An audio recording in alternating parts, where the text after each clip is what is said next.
Royal మండి. ఇవాళ మండిలో బిర్యానీ దావత్. Hey guys, శ్రీనాథ్తో మండికి వచ్చామంటే మామూలుగా ఉండదు.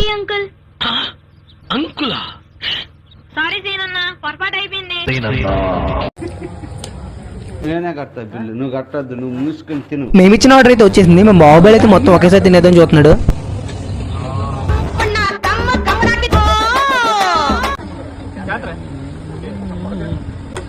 డ్రింక్ కావాలన్నా నీకు? సార్ ఏంటి సార్ అది?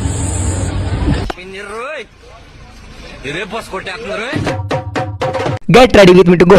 ఎక్కడికి వెళ్ళట్లేదు, బిర్యానీ తినేద్దాం ఫ్యాన్స్. బిర్యానీ అనేది ఒక ఎమోషన్ కదా, బ్యాచ్ చేసుకైతే ఖచ్చితంగా ఎమోషనే. ఎందుకంటే మాకున్న బద్దకానికి బిర్యానీ చాలా బెటర్. చేతిలో డబ్బులు ఉండవు కానీ రోజు తిన్నా ఆశ్చర్యపడాల్సిన అవసరం లేదు. ఆర్డర్ అయితే పార్టీ ప్యాక్ అబ్బా, 2 దమ్ అండ్ ఒక లాలీపాప్స్. అయిపోయిన తర్వాత ఒక ఫ్యామిలీ ప్యాక్. మానమృగాలు అయితే కాదు కానీ మా బ్యాచ్ తో మామూలుగా ఉండదు అంతే. మాలాంటి గ్యాంగ్ మీకు కూడా ఉంటే సబ్స్క్రైబ్ కొట్టు మావా అండ్ షేర్ కూడా చేయే.